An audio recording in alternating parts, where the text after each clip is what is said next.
Hi, everybody. Thank you again for joining me. I am very, very excited and delighted to be joined by Iftikhar Dadi, who is one half of the artist duo Iftikhar Dadi and Elizabeth Dadi, who've been working together for more than 20 years on their art practice as collaborators. The focus of their work is on questions of memory, borders, and identity in contemporary globalization. They've also been working on different trajectories, for example, the production and creative capacities of urban informalities in the global south. They draw from diverse archival material, art historical, media references, and work across a variety of mediums. They live and work in Ithaca, New York, and their recent, very few selected exhibitions include Photo Museum in Switzerland, the Fukuoka Asian Art Museum in Japan in 2012, the Art Gallery of Windsor in Canada in 2013, Cornell University, they've exhibited twice in 2015 and 18, the Dhaka Arts Summit, the Office of Contemporary Art Norway, the Lahore Biennale in 2018, which was a really, really stunning work. And Iftikhar was also involved in various capacities. Javeri Contemporary Mumbai. And if I'm not mistaken, I believe your exhibition opened their new space. Anyway. And Yeah, the Habana Biennale and Kettle's Yard most recently in Cambridge in 2019 and 20. Correct. If it's my lenses. Iftikhar Dadi's selected writings include Modernism and the Art of Muslim South Asia, 2010. And he's also edited a monograph on Shamsa, Anwar Jalal Shamsa. He's an advisor to various organizations, including the Asian Art Archive, and he's on the editorial advisory board of Bioscope, South Asian Screen Studies. Iftikhar Dadi is also a professor at Cornell University, where he has taught and been a graduate student at for more than 20 years. So I'm very, very, very pleased to have him here today. And Elizabeth Dadi, apologies, is a graduate of the San Francisco Art Institute, SPAI. She unfortunately was not able to join us, but we have Iftikhar. So thank you, Iftikhar, for being with us today. thanks, Zahra, for arranging. No, I'm so excited to have you. And apologies, my lenses were bothering me, so I can't see half the time properly. But I thought we could dive right in to your career as an artist. And I specifically actually wanted to ask you about Karachi. I know that a lot of your work has very strong urban contemporary elements to it. And I know that the city of Karachi seems to have had quite an impact even so many years later. You do go back, obviously, often to Pakistan. But I know that you've lived abroad. Would you like to chat a little bit about that? Yeah, sure. No, I mean, I'll just to give a little bit of background of my my own life and also Elizabeth's life, Yes, and please. to see how Karachi fits in and also is part of a bigger picture. Okay, Yes. so I mean, I grew up in Karachi. My parents were migrants from India. My mother was from Lucknow in Bareilly. My father is from Bombay, okay, Gujarati speaking. And so I was born and grew up and did finish my high school in Karachi. And at that time, and you have to understand that first of all, I don't want to make exceptionalist claims about Of Karachi, course. but there are some things that are distinctive about it.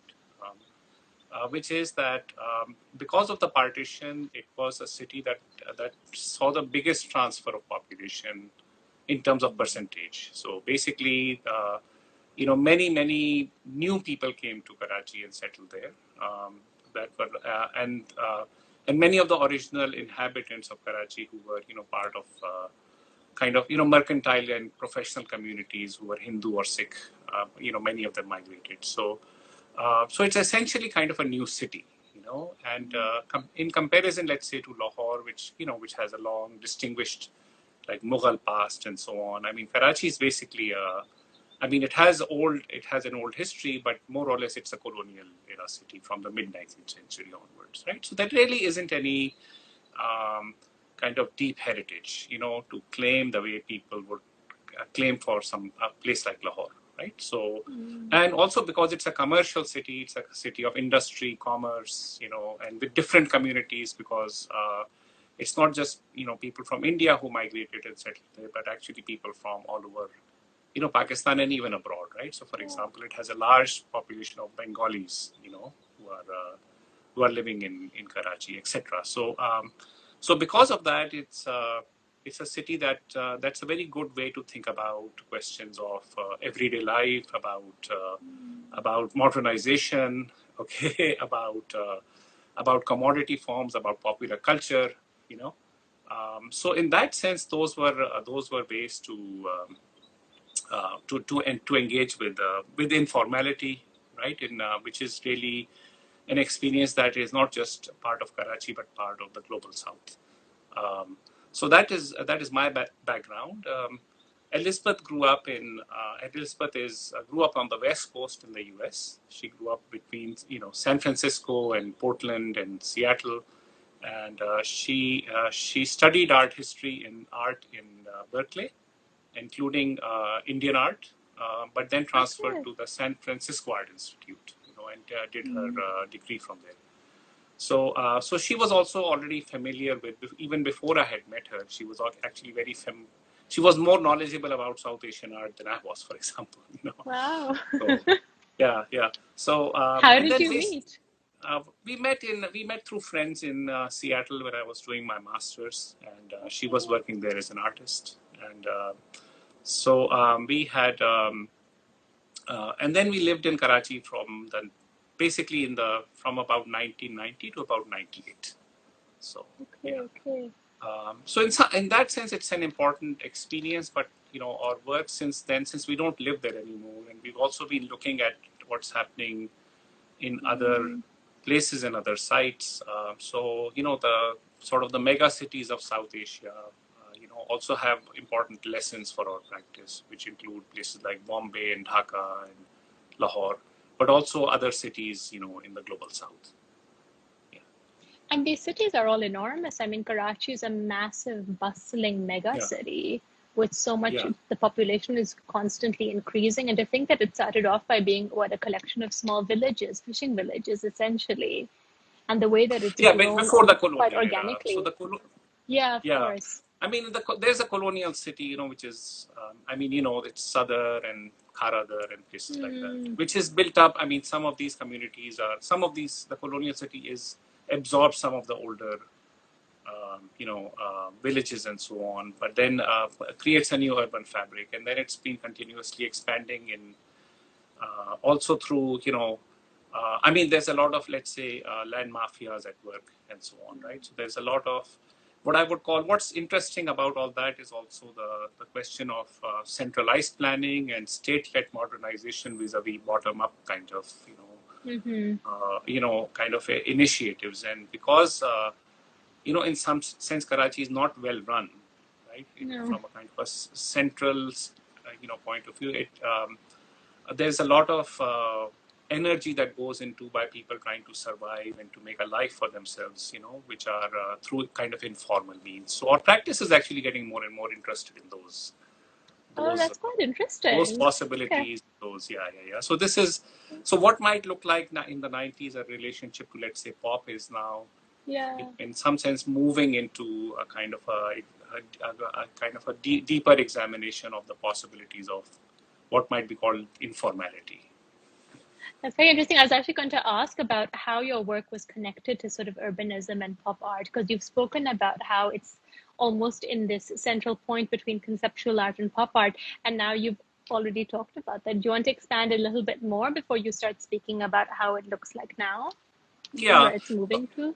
So I think pop art also is something that, I think we can think about our work in relation to pop art. And there's a lot of reasons to do so. But I think it's also good to put some pressure on what we mean by some kind of conceptual pressure on what we mean by pop art. Because, when you think about the rise of pop art, you think about, in New York, you have people like Andy Warhol, but then you also have the independent group in London, and then you have the Nouveau Realists in France and so on.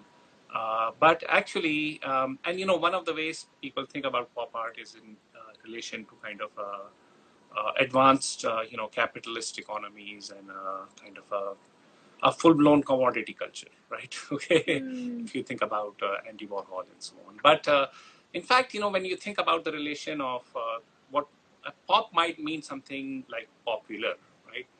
Also, Yeah. and popular actually has many valences. So popular has valences that are political. So, for example, many leftist groups would call themselves the popular front of something, right? So there is an older history in which the popular is related to kind of political ways of thinking that includes people like Gramsci, okay, cultural politics, when if you take the Gramscian kind of route, there's also, but also pop is also something that, or the popular is also something that's very important, let's say, for South Asia, because what happened in South Asia, when South Asia became part of modernization processes in the 19th and 20th century, is that many of them are actually what might be called vernacular, right? So they are they're not led by, I mean, there are, of course, like, there are kind of colonial projects, right, of building cities and infrastructure and so on and education. But then there's also all sorts of like Indian cinema, for example, right, or South Asian cinema, which is really not a state-led project. It really comes out of the bazaar culture, right? It comes out of entertainment. It comes out of forms that folk art forms, entertainment forms, to folk art, to cinema, to vernacular capitalism, to dispersed production of both objects as well as cultural forms. So I think the one way to think about the popular in the global south is to include what it is meant by what in the global north, but also to bring in all of these other valences into it. Okay, and so conceptual art is in some ways a way to think about all of this in a more critical register rather than just recording it in a passive fashion, perhaps. And specifically Elizabeth's training. She at the San Francisco Art Institute, when she studied there, there were a number of important conceptual artists and filmmakers. Also teaching there. So people like Paul McCarthy, for example, would come in and do crits. And then she studied with Carlos Villa, who was a Filipino-American artist and activist. Bob Colescott, who was an African-American painter who redid American history from an African-American perspective, a painter. And Fascinating. yeah. So, and there was also an outside filmmaker, okay, who actually influenced John Waters, okay. So he was one of her teachers as well. That's brilliant. And they would make kind of these underground films, in the studios. So. And so both of you came together with your combined and very different, diverse experiences. And yet, I suppose living in Karachi, it was a sort of amalgamation of everything, where she could look at things from a certain point of view, as could you. Yeah, exactly. Taking the art forward. As I mentioned, that South Asia was not, in the sense that she knew in some ways more about South Asia than myself. Because she had actually studied the art history that I hadn't that formally at that point, until that point. So. But then she was also very interested in kind of in artists like Atsuko Tanaka, who did the electric dress, okay, and various other West Coast kind of West Coast versions of pop art. Paul Thek, for example, who made a project called Death of a Hippie, so. So these were also things I was looking at, right? So looking at these people, looking at Bernard and Hilla Becker's kind of conceptual photography, okay, looking at, of course, Andy Warhol and people like that, looking at some of these Japanese artists, post-war Japanese artists. So coming out from Kutai and other movements. And we've actually been putting, as you've seen, images of your work on our Divvy's Instagram throughout the day. And it would be great to maybe pick up one or two of the artworks and discuss them a little bit more in detail. I mean, I found your Efflorescence series quite interesting, and also the focus on flowers, the neons. And I was wondering whether you could chat a little bit more towards that, because I know that's also something you've been doing more recently. And you spoke about how your work is transforming a little bit. So it'd be good to hear about that. Yeah. So, I mean, I think we can, I would say there are two kind of valences to our work broadly. One is looking Mm. at questions of borders and identity and, in contemporary life. And the other is really looking much more deeply at kind of questions of creativity and informality, right? And of course, the two intersect at various levels. Um, for Efflorescence, which is it's an ongoing series. Okay, so it's a series Yeah. of these basically rather large industrially fabricated flowers, and the flowers Mm-hmm. are really national flowers of various places, right? Mm. And initially, or the conceit or the logic behind it was that we would look at places that have border problems, but that actually is the Mm. whole world. So okay, Yeah. uh, At this so point.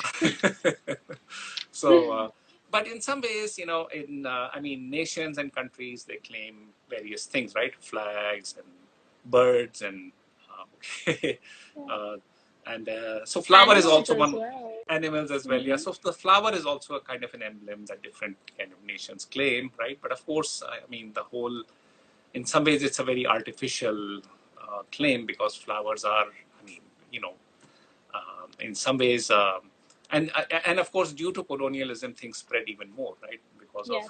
the botanical exchanges, because in the British Empire and so on. But even before that, right? So many of the plants we know, and fruits that we know, have been kind of global and have traveled all over.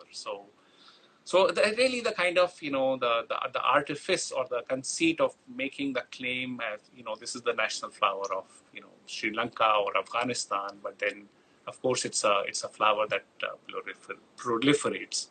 Then thinking also about form, right? So thinking about, again, in an art historical trajectory, looking back at flowers in art, including, let's say, Andy Warhol did the wallpaper series Mm-hmm. of flowers, but then also looking at also the question of scale, right? So the scale is much larger than the sense of it's a kind of a hard, industrial, slightly creepy, And they're ginormous and they're very vivid yeah, and neon and bright yeah, and yeah. quite They're supposed to be captivating.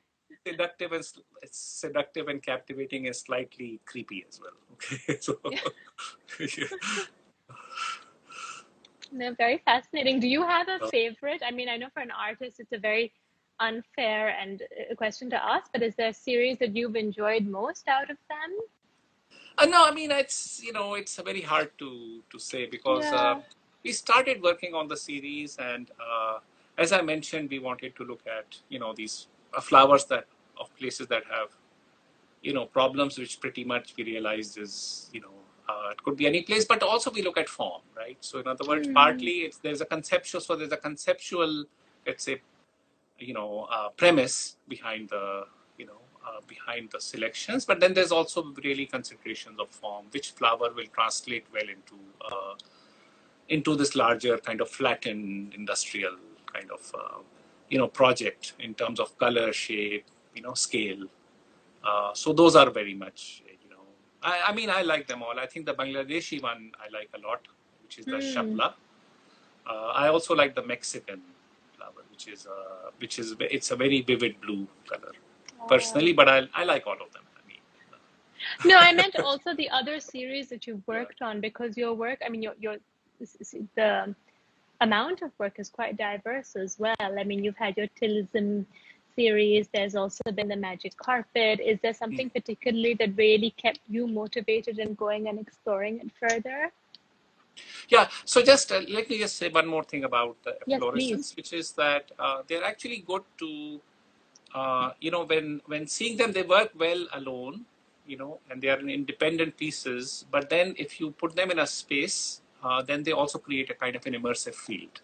So we've Hmm. shown them in that way in, let's say, at in a number of places. At Cornell, there were 6 of them in a large square hall. So Wonderful. that actually created, so you felt immersed. And in fact, it's a hall that's used for activities, and it became very like faculty meetings would be held, and they would turn all the regular lights off and just have the lights of the flowers in How which. special. meeting, and then there was a dance troupe that came and just started doing impromptu performances, their practices, okay, in the hall. So I think they also create this kind of an immersive field, and that was part of the intention of kind of working, especially when working with neon. Neon is a very overpowering medium, so it has Yes. to be. So the question of like the scale of the neon and its relation to space has to be. It's good to think about that, okay, when working with lights and especially neon. Hmm. That's very, very interesting. How did it feel to have sort of faculty meetings amongst your own artwork like that and sort of overpowering everything? I'm sure the flowers ended up being the focus of everything. Yeah, it was a little bit like that, but I think the people also enjoyed being in the space. So, yeah. I'm sure. And tell me a little bit about the piece in Lahore, because I think that was really well, not ground, but really to see that beautiful. It was also there was a flower. There were sort of these. I'm just describing it visually because I was lucky enough to see it, and then there were waves as well that were coming out, different shades of blue neon, essentially, and it really took over one entire pathway of the fort because the piece was installed in the Lahore Biennale in the Lahore Fort for the Lahore Biennale 01, as far as I remember. Can you tell me a little bit about that? I actually hadn't realized that it was created especially to be placed in that location. Yeah. So it's actually that was a I I mean both Elizabeth and myself feel that was a good project that we Hmm. to do, and it was also when we were invited to show at the Lahore Biennale. I visited the number of sites, including this site, which is so the Summer Palace is actually underneath the fort platform, and it's a kind of a dungeon-like space, and it's was Mm-hmm. meant to be it was meant to be cool in the summer, right? So that's why the royal family and so on would could live there during the summer months, and it also has. So it has these very large, almost it's like if you were to think about like a Mughal industrial structure, I think the Summer Palace would be something like that in terms of its scale, and it's also got many hidden water courses that don't work anymore, but would have were designed to have worked and to provide water as well as cooling in the space.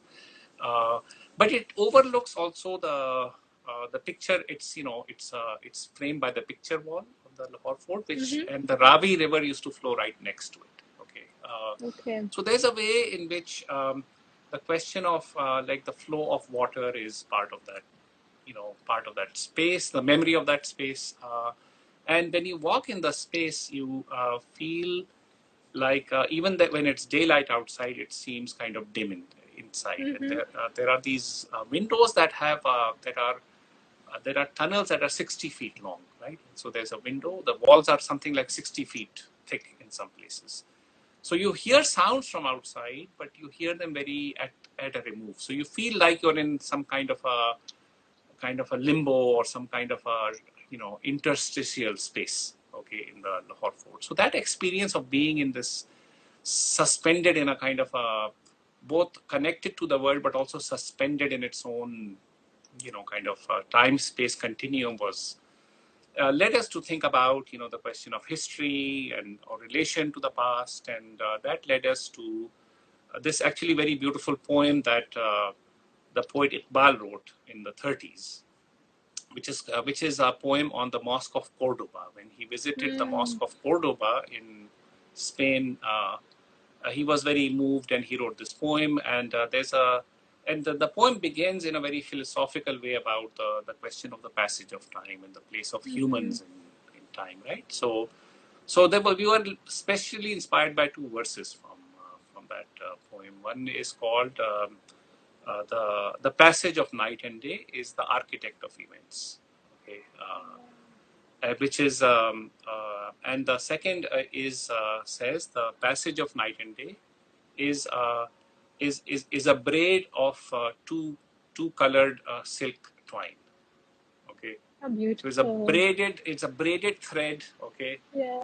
So in other words, it braids itself like this of two colors, right? So we thought about neon, right? And two colors of Mm. neon. and and the summer palace also has these bhul bhulaiya in the Time. in the and so there's this kind of a maze-like thing. So that led us Mm-hmm. to think about mazes, about children's puzzles, right? So it's really based a kind of on a children's puzzle. You know, one of those puzzles that you have to find.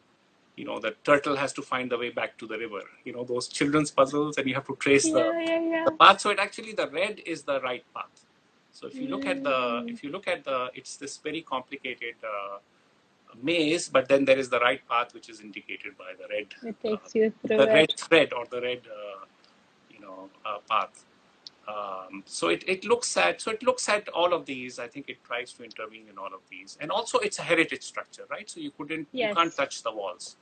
No. So the piece was made in about 25 different small pieces, and then assembled. So it's like a jigsaw puzzle itself, right? So Wow. we worked with the neon fabricator, who's Lahore based, a very small company, and they made these little pieces that were brought together and assembled on site, and it That's was made just fabulous. for the biennial for 2 weeks, and destroyed. So Oh, it was destroyed afterwards. What a yeah, pity. it's a site specific temporary installation. Yeah, I So understand. No, it was absolutely beautiful because I remember seeing it, and the everything about that summer palace within the fort was so mind blowing. And I'm sorry, I'm searching for better words, but that's really what comes to mind right now. Um, and this particular piece, what you said was completely right. The way that it connected with the past and the water that ran through the Mughal gardens, ran through the fort, really it captivated one on so many levels.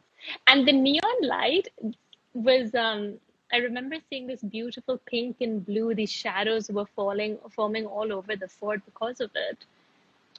And yeah, I well, don't know, it's that's just the thing with neon. You have to. yeah. I mean, we had to be careful too because we had this large hall to ourselves, but then there were it opened on both sides to other works, so we had Mm-hmm. to be also sensitive to what Other that would do artists. to the other works. Yeah, yeah. So and you can't fully. I mean, in some ways it adds to the ambience. On the other hand, It neon it can be really very did. overpowering. So you have to be careful with it. Um, Well, I think yeah, it worked very nicely actually because it was quite overpowering and so different from the fort that it yeah, really, what you were trying to do really came across. And I think that's what was very special about, in fact, the entire Biennale and all the works in it. I think it yeah. really came across well. So in Rose au Shab, one more thing I'll mention, which is Yeah, that please. the maze is very much like a children's maze. Mm-hmm. So in some ways it reflects Mughal architecture of Bhul Bhulaiya, but it doesn't do it in the same way, right? Because Mughal Mm-hmm. architecture is very geometric and planned for the most part. So this, in some ways, the form of this work also pays homage to, but also resists the past to some degree. Very contemporary concerns, of course. Yeah, yeah, exactly. We don't live in the Yeah, 17th century, we so no, we it's a very different time period, and you're using very different materials, of course, and yeah, different yeah, references. But yeah, tell me, how did people respond to it? Were you quite excited to see it there? I mean, yeah. No, I think it worked well. It was an ambitious piece to pull off, also for the fabricator, because hmm, it was a large piece, and we didn't have enough time to, like the whole thing was planned and made in 2 months. mm-hmm, So, which is not, and neon fabrication needs time. So, mm, so it was kind of ambitious on all our ends, but it came together.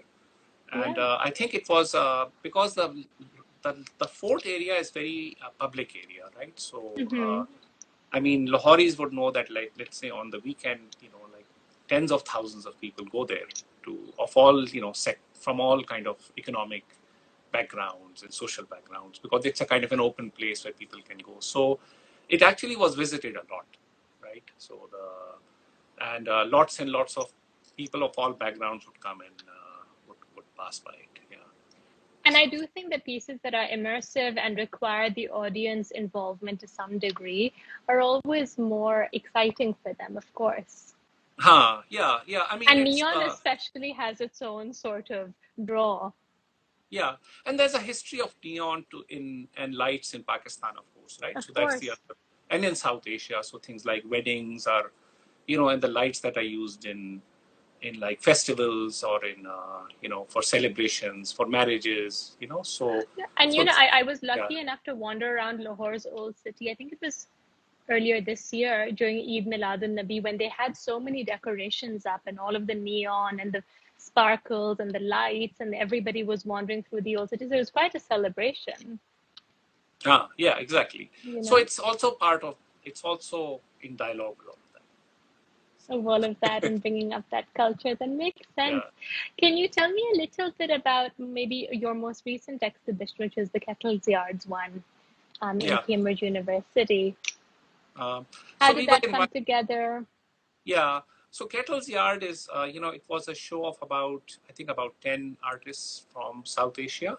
And it's a show Mm-hmm, that was curated by Divvy, who's based mm-hmm. who's now at the Tate. And so she had conceived of this exhibition on borders, basically. And she was interested in the Efflorescence series. And because the show was because the Efflorescence series is, there are flowers from, that look at Mexico and Sudan and so on. Mm-hmm. Okay, but because this was a show on South Asia, we thought that we already had one piece, which is the lotus of India. But we thought we would make two new works because we see it as Okay. part of an ongoing series. So we made the flower, the Afghanistan flower, and the Bangladesh flower for Oh, lovely. yeah. And they were shown. One was shown inside the gallery space, and two were shown. Kettle's Yard has this kind of a storefront window, so two of them were Okay. actually shown in the facing the And street. that's the photograph we have up as well. What a That's right. beautiful picture. Yeah. Yeah. Yeah. And Very, very this nice. was during the winter months, so it was a good time to have a kind of a light based work in the Yeah. storefront. Yeah. Brightly colored windows, especially since it becomes Yeah. so dark in England over the summer at like I Yes. think 4 o'clock or 5 o'clock. So Yeah.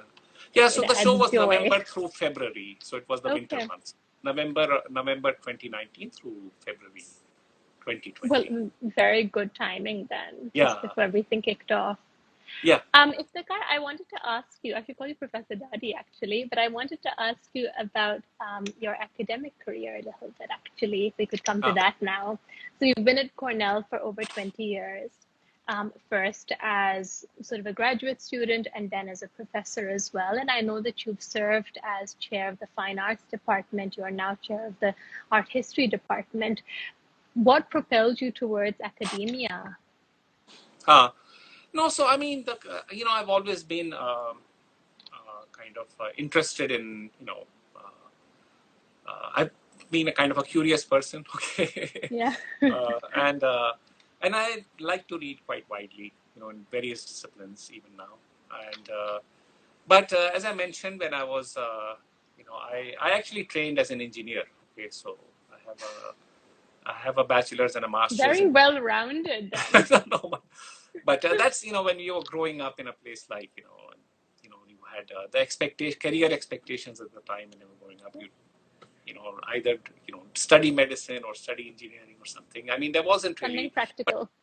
But my uncle, who was my mamu, my mother's brother, he was a medical doctor, skin Okay. specialist, but he was actually very interested in all sorts of things. So he was friends with the major artists and poets of so people like Ahmad Parvez, people like Sadat Khan, okay, people like Ahmad Faraz, the poet. And Yeah. he was an artist himself. He would collect. He was a collector. He had a big collection of Ahmad Parvez's paintings, for example, and a black and white photographer. And we would also go when I was growing up. We would also go into Sindh. So we would go into Sindh and during the weekends and look you know look at the countryside, look at actually historical sites in Sindh. So places like Makli, Wonderful. Sonda, Thatta, Hyderabad. So that gave me a lot of exposure to kind of other ways of to kind of, to all of these disciplines, right? To art, to literature, to kind History, of archaeology. to archaeology. Yeah, yeah, yeah. And also I wanted to think about this question of kind of informality in popular culture in a more, both from a practice-based point of view, but also from a kind of a more art historical point of view. So that's what led me to come to Cornell. I came to Cornell in '98. We were, as I mentioned, we were living in Karachi In before. Karachi before. Yeah, so we came here, and then I've been here. I mean, I finished my PhD in 2003, and I was then fortunate to be hired here. So so I've been here. So I'm interested in modernism. I'm interested in. I'm basically kind of, as a scholar, I do modern contemporary art, and cultural fields more broadly. Not just South Asia, but also kind of Middle East, East Asia, Southeast Asia, and also parts of Africa. I've written on all of these artists and So what movements. they call the global South, Yeah, I'm essentially. very interested in Global South. I'm interested in also theoretical and methodological issues that come out from, let's say, Latin American, studies, and then and in terms of, but I'm also interested very much in issues of kind of popular culture, as I mentioned. So that's another aspect of my interest. It's both kind of, let's say, elite practices and and studio-based artists, but also kind of vernacular, kind of everyday practices. And Um, actually, so so many artists, I mean, who I've spoken to in Pakistan, initially they started off by painting cinema posters. And eventually, the yeah, cinema poster painting then led them to go to art school, where then they right, finessed their craft further and then sort of took it in different directions. right, But it's right. really interesting how popular culture, popular cinema posters, or even the store signs and the store frontages that you end up seeing have such an impact on your psyche. Yeah, exactly. And that's part of the, I mean, even M.F. Hussain, the Indian artist, he started off as a painting, billboards and hoardings. So, Yeah. and the same is the case in Pakistan when you look at people like Ahmad Ali Manganhar and so on. There are artists who have come from that background, and I think it adds to their. So I think the question of, how do we relate, let's say, studio-based practices that show in galleries and show in museums to this much wider visual and cultural field, right? I think that's the question. That's an important question that I'm interested in. It also has things like class issues. It has issues of patronage, questions of patronage, but also questions of aesthetics. So I'm interested in taking both of them seriously. I'm myself. I mean, in the sense that I'm myself, me and Elizabeth, we are very interested in kind of, let's say, and I mentioned not just Karachi or even South Asia, but also looking at other areas, Middle East, and we were in the Havana Biennial in 2019 and made a work Yeah. thinking about the question of how to make a work like that in Havana, right? So I think the question really is broader now, and but that's also part of my examination. So I enjoy actually both. I enjoy my scholarship, but I also enjoy working on art. It in And some ways they must feed within one another as well, right? yeah, I mean, in some ways you can say there are things you can do and say in scholarship that you can't do in art making, and vice versa. You can be far more That's true. intuitive and suggestive in art making than that you can't be really if you're doing scholarship. If you have to cite everything and provide a footnote, then Yeah, it becomes a little more complicated. but then you can also kind of you can be more suggestive and intuitive and sensorial and And imaginative. immersive.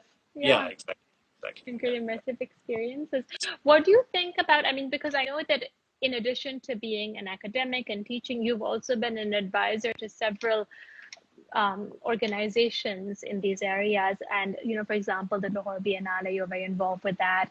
I know that with conjunction with the Dhaka Arts Summit, you've also started very interesting conferences that have been happening for this last year. So what do you think about the discourse that's coming out of these places, maybe out of Dhaka, out of Yeah. Pakistan? What do you think needs to keep changing about it? What are Yeah. your thoughts on it? No, I think, this is so, at Cornell also I teach both at the undergraduate and the PhD level. And I have, several of my students are either working on very interesting and important topics or have graduated, and have worked on these. So I learned from them as well, right? And they worked on areas like post-war Japan and, Wow. and Turkey and, and Morocco and places like that. So I learned from, I also learned from my students. Now, in terms of what's happening in South Asia, I think it's an important time for these initiatives are important, right? So Dhaka Art Summit, I think, is a very important initiative, and because it's an important initiative for artists, for thinking about artists and art practice, but also thinking about, the kind of debates and criticism and discursive kind of, ways of thinking about art. The same is the case, let's say, for the Kochi Biennial is also a very important development. There are also new developments taking place in places like Colombo and in Kathmandu. In the case of Lahore, the Lahore Biennial I'm an advisor to the Lahore Biennial Foundation, and I also help them with their academic program. So so partly what and the way I think about the academic program in both the first biennial, I did the academic program, and the second biennial, Hur Al-Qasimi was the curator. So we developed the academic program together, myself and Hur Al-Qasimi. And the idea is to bring in, comparative perspectives, which may be comparative perspectives that are regional. So, for example, for the first Lahore Biennial, we brought in a curator from Bangkok, okay, who Girithia Gaibi Wong, who talked about her experience running a heritage, the Jim Thompson House, which is a heritage museum, but also it's a very active space for contemporary art programming that she does. So also learning from from the experience of the global South, okay. Regionally, but then also thinking about disciplinarily, thinking about other disciplines like literature, like cinema, like like architecture. So also bringing some of those people to converse. So trying to, in a sense, situate kind of, I think art making in Pakistan and Lahore, the art schools are very good. In many respects, like they're very good in terms of studio training. They're still, I think, what they need, I think, is still, and this is beginning to change. They need for artists. Many artists don't graduate necessarily with phenomenal skills, but not necessarily, I would say, a critical awareness of how to think about their own place in vis-a-vis all of these disciplines. So I think having all of these disciplines along with a set of, kind of very good studio skills can actually add to the artist's imagination, because when they want to explore a question, whether it's ecology or urbanism or, any question or identity, then they have the resources to be able to develop that one, rather than simply relying on their personal life. You know what I'm saying? Like, that's entirely true. Our personal experiences are, are important in our formation, but we can also learn, right? I mean, learning can also be part of our personal experience. So, and the books that you read, the films that you see, where you travel, who you talk to, it's all part of it. Actually, I wanted to also ask you a little bit, but you touched briefly upon it, was the cinema program that you were also bringing in. Because I know you and Elizabeth have also dealt with cinema to an extent. All Bollywood films has come into your work. Could you expand a little bit about that interest that you have? Yeah, I mean, so in terms of our own work, we've had a long-standing fascination with, with commercial cinema. Okay, both art and commercial cinema. I mean, we both, as I mentioned, when I met Elizabeth, she already knew about the films of Satyajit Ray, for example, right? So I mean, I had also watched them. So, but then we are interested in those, in kind of, let's say, art cinema or alternative cinema, but we are also interested in commercial cinema for its kind of, for its audacity, for its kind and of its popular draw, for its aesthetics. Okay, and some of it comes into some of the work that we do, you know. But then I'm also thinking about, in the case of Pakistan, there is a very, I'm currently writing a book on cinema from Lahore from the 50s and 60s. And Oh, so, wow. and I'm hoping to finish the manuscript this summer. Okay.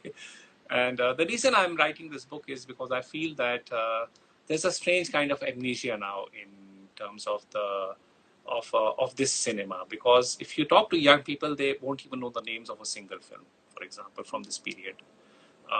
In That's not the case in India, for example. In India, if you talk to young people, they will know the work of Guru Dutt. They'll know the work of, you know, they'll know Sholay. They'll know the angry young man films of Amitabh Bachchan. You know, but this is not the case in Pakistan. So Why do you think that might be? Why do you think that young Pakistanis are not watching films from the 50s and 60s?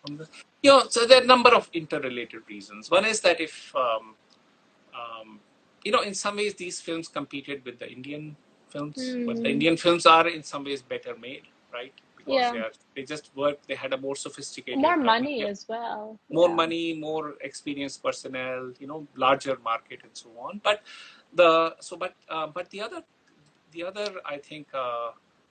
So young people will know, like may have watched Piazza or may have watched you know, The Jewel Thief, or may have watched, these are Indian films, okay. Yeah. Okay, and but they wouldn't have watched the equivalents in Pakistani. Pakistan, or Actually, yeah.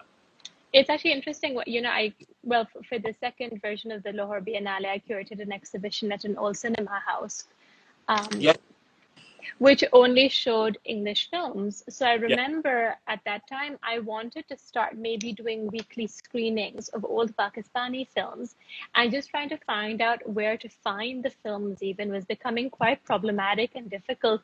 So I gave up, I'm afraid, and I just ended up showing more contemporary Pakistani films on a couple of the weekends, just to sort of add to yeah, the program that we had already, of course, which was a few short films that we were showing yeah. by filmmakers. But it was amazing to see the kind of draw that we ended up getting, and people did inquire as to why we weren't showing older films. So this Right, book, right, I think, right. will be very interesting.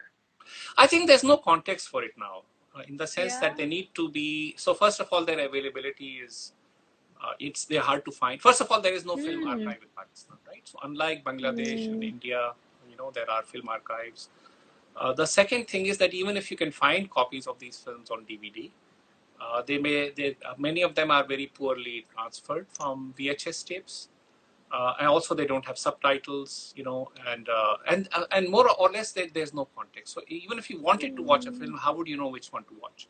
Yeah. You know, so I That's sort of think, what I was struggling with. Yeah. yeah, exactly. So I think if you talk to people who are older, right? I mean, you know, part of, you know, me trying to get a hold of many of these films is actually talking to very fascinating characters. For example, there's Ghaffar Bhai in Rainbow Center, okay, who's like a Wow. living encyclopedia. You know, he'll tell you, if you mention any film, he'll tell you that, you know, that Shabnam act wore this dress in this scene and sang this song in this film. Okay, Well, he has that kind of. Iftikhar, Huh? when you publish this book, I think you Yeah, should definitely have a sort of a screening of all the films in it, whether yeah. it's through an exhibition or an online screening center. I think that we should talk about this later, but how fun would that be? Yeah, no, Maybe I an mean, outdoor definitely, I screening. think it's. So I'm also thinking about this. You know, there's a question of memory, right? So in other words, Hmm. you know, what is the memory of what is the cultural memory of modern forms, right? That people inhabit or inherit today, right? So, and if there Yeah, is a crisis in that, what does that mean? I think these are. I mean, I don't have. Um, you know, it's okay if the films people don't watch them. I don't have any. You know, I'm not saying that everything that is that was developed in the past is worth exactly. No, no, I know. is reflecting on. But in fact, that when you have such a large scale amnesia, okay, I think the question is, what does that mean for people's kind of imagination today? To, you know, people's practice today. And that in some ways is also reflected in the lack of the archive, in other words, right? So in Mm-hmm. other words, but this is true also of art. If you wanted to see people see Sadatan or the work of an artist in piecemeal fashion here and there, but if they really wanted to get a sense of the overall trajectory of some of these artists, how would they do it? Yeah. There's not Right? very much information at all. Right. There's not very much information at all. And is that, and again, I'm not, it's not my job to compel anyone to, I think forgetfulness is also has its use, okay, in finding in a sense, finding a relationship to ourselves in our time. I mean, we also need to forget things, right? Yeah. But also I think the question of memory in archive is important for me. So let's see. Definitely. Yeah. No, that's So very I good. mean, There's so many more. there are accounts of cinema, but they're all like these in Urdu. They're all got these cinephilic accounts. They're largely not critical. Okay. It's just about what happened in the film as opposed to actually, that makes sense. But there's And so even many for more some films, questions you I can't want. find even a summary. For some films, you can't even find like 5 lines on it. So, oh no! Unless you watch it. So, yeah. Well, I was going to say there's so many more questions I want to ask you, but I feel as I've hogged up all your time. So we're going to open it up to questions in case anybody has. We have about 4 minutes. So maybe if there's a really quick question, then we can chat about that. Are you able to see the questions as well? I couldn't really, I wasn't paying attention, but if you Oh, have no, it. that's fine. We can scroll up and down. So there's Okay. some comments about the funeral of a national cinema before it was even a genre, quite true. Someone said my suggestion would be superb to have an online film screening program of some of the films. Yeah. Crucial point, the amnesia, great initiative. Oh, yes, someone is Iram Zia Raja is very excited about your upcoming book. Oh, there don't seem to be any questions. There are just lots of very praiseworthy comments, Iftikhar. But please do ask a question if you would like.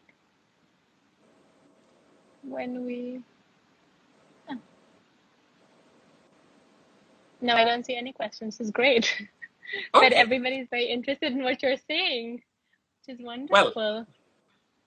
Well. And everybody is thanking you. You can even scroll up and down if you would like to take a look at Yeah, them. I mean, I'm not good with technology, so I'm trying to. I know, That's neither something am I, that will. actually. Well, it's often better just to stay away from it. Well, that's fine. We can chat then a little bit more until the thing goes off, because I wanted to ask you again about what's next. What have you been working on right now besides this book? Yeah, so there's a number of things. So I wanted to let me mention you had asked me about Dhaka Art Summit, and I wanted to just come back to that because we received a grant from the Getty Foundation, and this was a collaboration between Cornell University, Asia Art Archive, which is based in Hong Kong, whom I worked with, and I'm an advisor to them, and they're working to archive the create very good archives for Asia, right? Modern art in Asia, and the Dhaka Art Summit. And we had we had 5 faculty, actually 6 faculty members, and 21 advanced students, and we had 10-day workshops in Hong Kong and in Dhaka. So that was, and this was funded by the Getty Foundation. So this was part of, brilliant. And I had done many workshops like this in Lahore in 2015, 2016. So in some ways, this was a larger project, and there were two scholars who worked on African art. There's Ming Tiampo, who worked on Gutai and is now working on post-war non-aligned movement. Sanjukta Sundar Sao, who just finished a book on communism in art in Bengal, mid-century Bengal, and Salah Hassan, who works on African art. And such a great collaboration of wonderful minds, then, and very important conversations to be had. Simon Soon, who's based in University of Malaya in Kuala Lumpur and works on Southeast Asia. So it was good, and the students had very interesting projects. So I'm very interested in fostering and thinking about kind of modernisms and comparative art from a kind of a global South perspective. And in terms of our practice, we are working on kind of this, as I mentioned, getting more interested in informality. And I think this business of informalities will only grow because of COVID and the kind of economic consequences it will have for the world. the grant we received recently, and we conducted these 10-day workshops in Hong Kong and in Dhaka. So I think there are places like Dhaka Art Summit, but also Lahore Biennale and other platforms. I think are these emerging platforms are important, and I think they need to. We can see the kind of work that, and I think they're all beginning to also realize that it's not just about showcasing, art in a kind of a gallery or setting or a kind of an art fair setting, but it's more about, having art, but also thinking about art in relation to other frameworks, Quite which right. can generate thinking, scholarship, and comparative kind of, perspectives. I think that's the way to go, and I'm glad that it's, I'm interested in it. But as I mentioned, there are many other people. So I see myself as part of this broader movement, and so you have also, in Kochi is also another important site, and Asia Art Archive I've been working with for a long time. So And they're doing a great job of preserving so much of the archive. I know that Salima Hashmi's archive, well, not hers, but her father's archive is also as part of their records. yeah, and also Wahab Jafar's, Mm-hmm. archive, and also Zubaida Agha's kind of archive. So It's Wahab wonderful. Jafar's archive was funded by Cornell University, that Okay, project, and the Zubaida Agha archive was funded by Lahore Biennale Foundation. So that's fantastic. yeah, so I That's think this special is, that they're doing this. yeah, and there is a lot more to do, obviously. So and in Dhaka you have the Santanis and Diana Campbell, who've also been moving increasingly in this direction, is what I mentioned. Mm-hmm. So if you look at the progress of Dhaka Art Summit from the, this is I started, I showed, me and Elizabeth showed as artists in 2016, but then I've also been involved in 2018 in programs, and then 2020 we did this Getty, kind of workshop. So I've also seen how they are placing more emphasis on not just displaying art, but having thoughtful shows. That, for example, this time there was a very good show on the different art schools in Bangladesh and the faculty who teach there and the kind of work they do. So you get a sense of the different, the emphasis that each art school in Bangladesh places on the kind of practice it engenders. So it really gives you, those kinds of shows I think are very informative, because Yeah, they they give make you it a, yeah. So they're not, they are research-based shows rather than kind of just showing trophies, exactly. or masterworks, So I Yeah, think the there's more kind of, thought behind. It's more critical, obviously. Yeah, yeah, yeah, very yeah, interesting. yeah.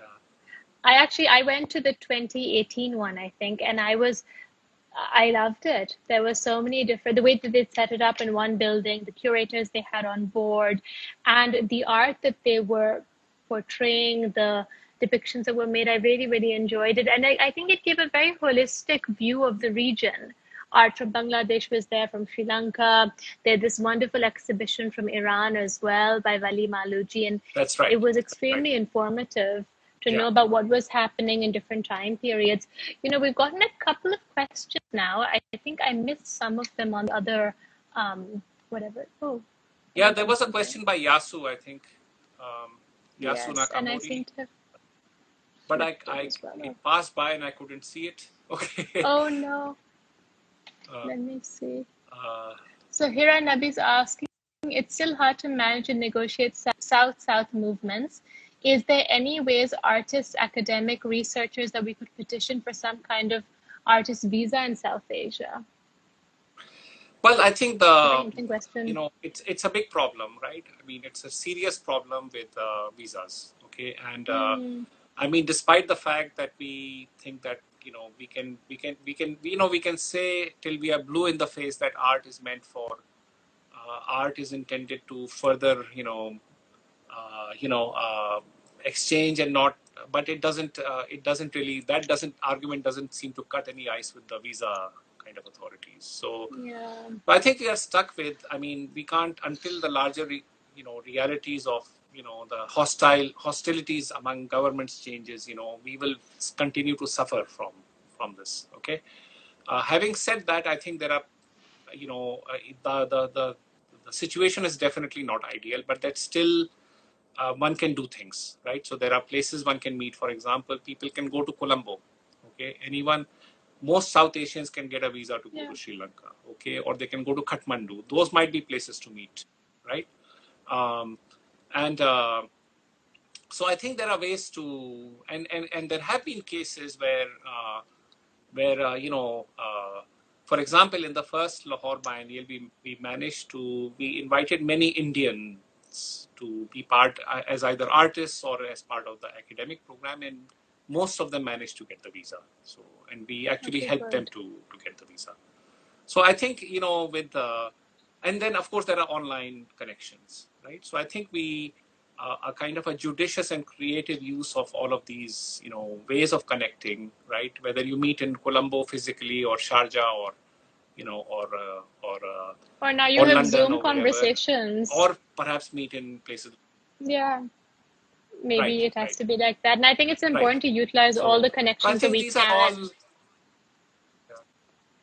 yeah. And I think it's not good to be despondent about it. It's good to Of be course. realistic about what is possible and to kind of push slightly more than what is possible. Okay. Agreed. Because things may happen, and also to keep convincing, kind of the bureaucracies and ministries that, that if that this is an important exchange that needs to continue to take place. Very well And said. surprisingly, even among the governmental agencies, there are people who have divided opinions, right? And so there are people actually sympathetic to these arguments. Not everyone is. Even bureaucracies are not uniformly. I mean, there are policies set by the government, but there are also individuals who are, can sometimes help in these things. Pull some strings, essentially. There's a question that someone's reminded me of, which is helpful. Thank you, Veera. Regarding how you see the future of museums in Pakistan. I think the future of museums in Pakistan have to be. I mean, this is something. So I haven't. I think museums are. If one fights, one should fight on all terrains, I believe, right? In other words, that it's not a good idea to also cede the museums to say that the museum project is hopeless and we can't do anything about it. I think it's good for those of us who can intervene and move things in a better direction. We should try to do so, right? Definitely. And I think also it depends, depending on which museum you look at. So, for example, the Lahore Museum actually has good people now, and but of course they may not have enough resources, right? So I think it really depends on which museum you're looking at, and even if let's say state museums or government museums are hampered by lack of resources, there may be ways um, to get around that through kind of perhaps partnerships or something. I don't know. I mean, I haven't. Collaborations are always really helpful. Right, and I think it's also in other words, to continue to think about professionalism, about training, about in museum best practices, okay, in conservation, in curation, in display, in lighting, in conceptual approaches. I think these are all important. These are all important. Let's say places to work on. Okay, so there's no magic bullet. Okay, in other words. No, of course, there's no magic solution. Of course. Yeah. Iftikhar, do you have time for one more question, or are you in a bit of a rush? One more question. No, I okay, lovely. Okay, lovely. So this is by Madiha Lagari, and please forgive my contact lens is already bothering me today. These experiences of moving image for most young people from Pakistan is on the smallest low-res screens, true, which can be paused, resumed, and skipped, etc. And of course, it is not a collective experience either. Does that have an impact on the notion of cinema archiving or archiving cinema? What do you think?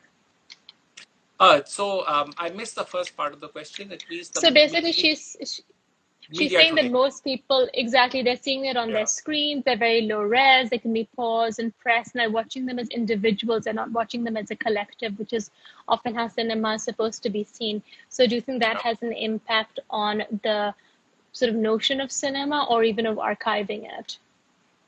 Yeah, yeah, absolutely. It has, in the digital and social media realm, we are asking entirely new questions. Hira Nabi actually has done work on this, in terms of the Mm-hmm. older cinemas and cinema going publics, and then how these things move into kind of, cell phone, people who even buy clips on cell phones and watch them, right?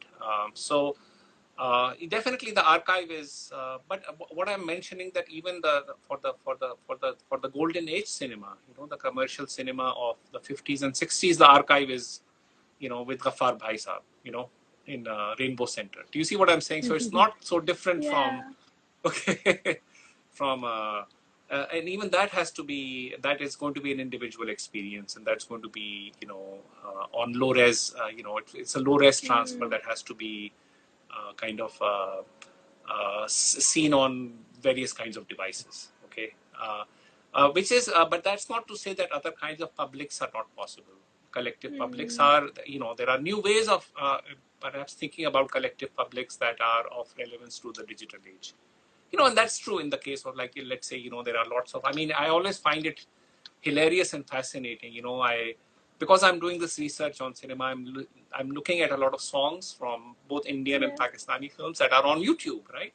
And the Mm-hmm. comments on, are hilarious, right? And there are comments about, from, what might be, who might be Indians or Pakistanis, and they make all sorts of hilarious, kind of commentary. So that's a public sphere, right? Yeah. That's actually a public sphere that is emerging. So I think, And thinking quite a about, collective public sphere. exactly, and one that's not, that's horizontal. That's not, anyone can comment, right? Mm-hmm. And so it's not hierarchical, right? So there are these kinds of possibilities that are emerging that can be thought through both, in terms of practice. Like, artists may want to think about, engendering new kinds of artworks that activate this public sphere, right? Okay. But also in terms of research and scholarship. So, How fascinating. I really cannot wait to see your book. yeah, well, my book is just, I mean, it's a huge topic, and my book is just one, Yeah. it's one selected take on, it's not the, there is, I'm just reading closely a few selected films. Okay. No, but I So, think even yeah, that is something that really yeah. needs to be spoken about and written about. Iftikhar, thank you so much. We've kept you for long enough. Thank you for taking Thank up you. so much Thank you. time of your day. I can't tell you how much I appreciate it. And everybody who joined in, thank you. I'm sorry if we didn't get to your questions from the last conversation, but you can always send them to me via message and I can message them to Iftikhar. And if he'd like, he can respond. But thank you Yeah, I again. can respond in the RDB, Yeah, in the Instagram. exactly. So yeah, Perfect. I can, so that That'd people be can really good. quickly. Exactly. Can get their Thank answers, you. Thank you questions so answered. much. Thank you, and I'll And talk to you thanks to soon. everyone. Bye.